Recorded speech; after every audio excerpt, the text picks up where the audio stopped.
عکس نشونش بدی. قطعا همین. اینقدر خوشگل و زیباست. اینجا روستای استخریه از شهرستانش.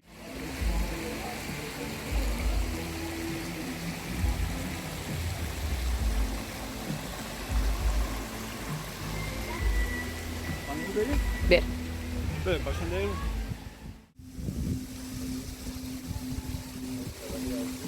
راستی اگه این طور رو ماره منطقه جالبی هست.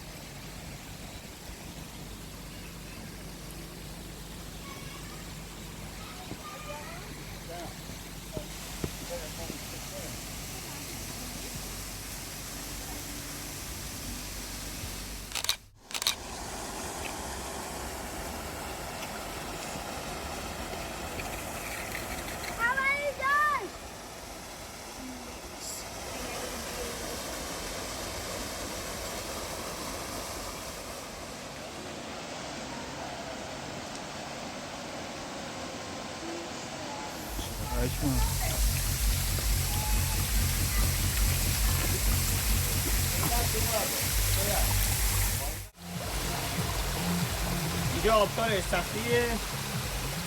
باید برسیم به شیروان.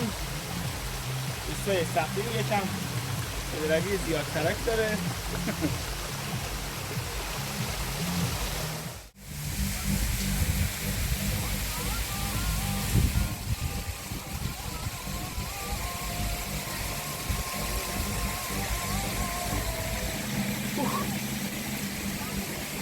این آبشار استخری شیروان یه بسیار جالبیه.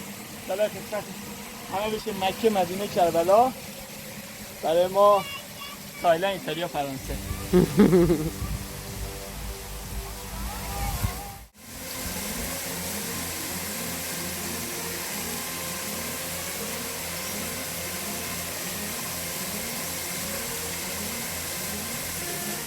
اینم که چه پایینش بیفته.